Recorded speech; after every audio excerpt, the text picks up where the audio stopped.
Hi everyone, welcome to another pregnancy update. I'm 38 weeks and 2 days today as I film this, and I'm a little bit late uploading just because this week has been kind of busy. I've had basically 3 days of trying to go backwards and forwards to the hospital for various appointments. And if you follow me on Facebook or Instagram, you'll probably know that on Monday I spent some time in the hospital just having baby monitored. Everything's fine, it was nothing serious, it was just, I kind of did something stupid and I took a tumble and I wanted to get baby checked out just to make sure that he was okay, because I did sort of fall and land partially on my bump. But of course, A&E, it takes a long time, and my mum and I, she came with me, we were there for about 10 hours. So it was a really long day. I got home at like 1:30 a.m. and felt really tired the next day. I got really fed up of telling the story because I know how stupid it sounds. And it's kind of embarrassing, but I was on my way on Monday to go and pick up Leo from school. The weather was gorgeous, like it is today. It's lovely and warm. And I took his scooter with me, his little push-along scooter that he so loves. And I got on it.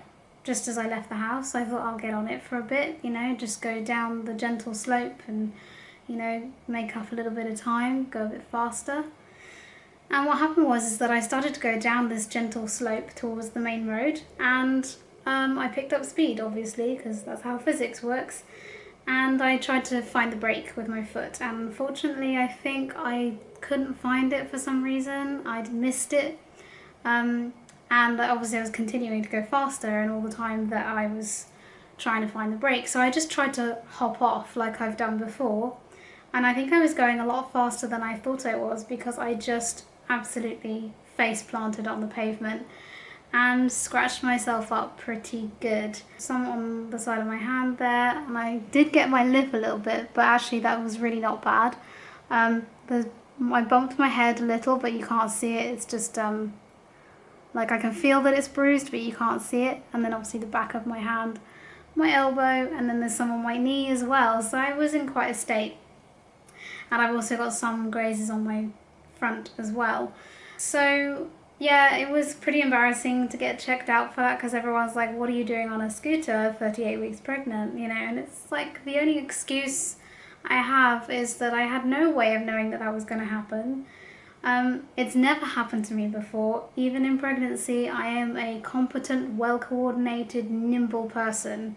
I'm not typically clumsy. Yeah, I've been pretty sore for the past few days, but baby's perfectly fine. And we had monitoring done twice, and then we also had a bonus scan. So she was not convinced that baby was head down, but he is. He's just not engaged in my pelvis.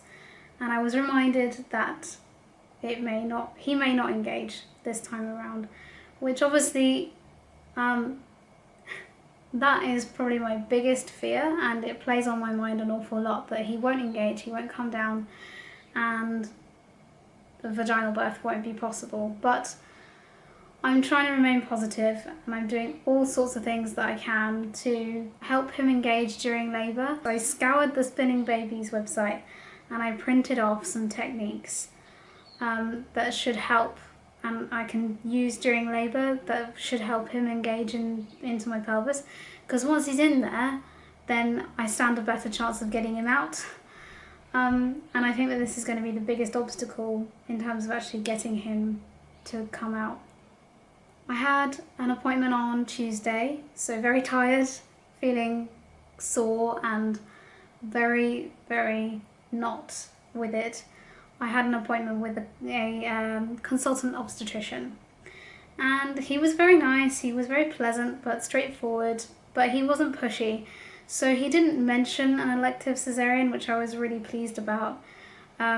He was supportive, I guess, of a VBAC, but also keen just to make sure that I was aware of all the risks, which I am. Any way that you give birth is not completely risk-free. There are always risks involved, so do your research and make an informed choice. He asked me if I'd be open to an induction if I went over my dates. Now, he said 7 to 10 days post my due date would he want to schedule an induction. And I really don't know how I feel about this. I would rather avoid an induction, and because I wasn't in the right frame of mind, I really forgot to say anything about what about just waiting for a spontaneous labour and managing that. I also forgot to ask about gentle cesarean and whether that's something the hospital could do. It was basically an appointment where there wasn't a lot of discussion. He mostly just went through the protocol for feedback, and unfortunately I don't really feel like I got what I needed from that appointment. So I had a chat with my doula about it yesterday, and she recommended getting in touch with my midwife, who hopefully would be able to set up some kind of special appointment between me, maybe a consultant and a consultant midwife. But then also John and Charlotte, my doula, could be there also. And Charlotte's more likely to ask the awkward questions, because at the moment it's looking like the hospital, well, they're just not aware of my preferences. I wasn't very good at saying what my preferences were because I wasn't in the mood to fight. I didn't have the energy for it. But the good thing is that they're not getting in the way of me having a VBAC, so that's good. And then yesterday I had an appointment to see the anaesthetist, and this is partly due to my medical condition, so myotonic dystrophy. But she largely said, you know, because you're not really all that much affected and I'm in good shape and I'm healthy, that she doesn't anticipate a lot of problems. We're just going to stay away from anesthesia that is based on opiates, so no like pethidine or morphine. An epidural would be okay, but not remifentanil, I think that's called, which is like a different kind of epidural. General is to be avoided unless it's like life-threatening, and obviously a general would be a C-section, so hopefully that doesn't happen. She would just be worried about my recovery and how long it might take me to recover. So that was a good conversation to have, and I'm glad that it's done, because it's just like one more thing checked off the list. I still feel like I have quite a bit to do, and I do feel like my anxiety is sort of getting in the way of me actually feeling like I'm ready for this. It's sort of snuck up on me a bit, you know, the due date and everything, and then suddenly I feel like I've got lots to do, and I don't feel so confident sometimes about my body's ability to do this, so I'm trying to just reinforce all the positive stuff that I can. And, you know, I think my mum gave me some good advice. She was like, you know, this is a time when you should just be concentrating on yourself, making yourself feel good and happy and like you've got everything under control, and what will be will be.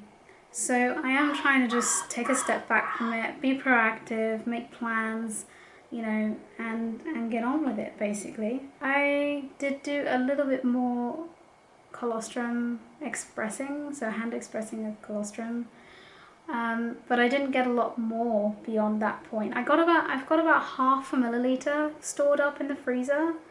But I noticed the next day that the area around my nipples were feeling quite sore and quite tender. So I've really eased off, and I've tried not to push them too hard. And I actually haven't really been able to get very much from them since that point. So I'm kind of just leaving it and hoping for the best. My doula says that this is fine, and it's, you know, I've already produced 0.5 ml. First meal is only like 1 milliliter for a baby of colostrum, and they actually can only have up to about 5 milliliters of anything in their stomach, so, you know. But also I have to remember that he's not actually here yet, so my body's not quite ready to be producing a lot of colostrum yet, so yeah. I'm drinking raspberry leaf tea now. I've actually got some in my container here. It's iced because it's so hot. I mean, what would I be doing drinking tea in this weather? I mean, it's just ridiculous. I'm eating dates. I'm doing some exercises every day that should help with releasing tight muscles. I'm going to a chiropractor once a week, and she says that my body is maintaining the adjustments that she made really well, which is great, and I do feel good. The only discomfort I have in my pelvis is usually after I wake up in the morning, and it's just a bit stiff. This morning I even sat in bed and heard very audible clicks coming from the front of my pelvis, which I've never had before. But once it all clicked, it felt a lot better and it was fine. I said this last week, but if some of you want to contribute to us somehow, you know, buy us a gift or, you know, donate some money or whatever, you're welcome to do so. You just need to get in touch with me. We don't have a PO box and I can't give you my wish list because it would show my address. So you kind of have to get in touch with me personally. If you do want to sort of help out, get us something, and it's gratefully received.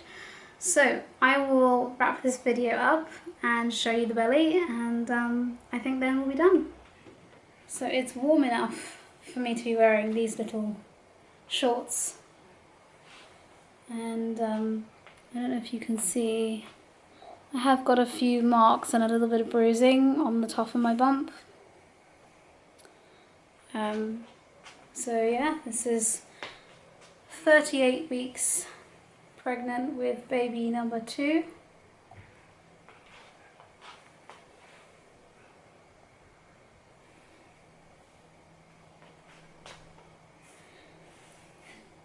Almost there. So thanks for watching my 38-week pregnancy vlog. I'm sure it's not going to be long now until these are over and I'm doing baby vlogs instead. So thanks for watching. Don't forget to subscribe if you haven't already. Give me a thumbs up if you liked this video, and I'll be back with another one really soon. Bye guys.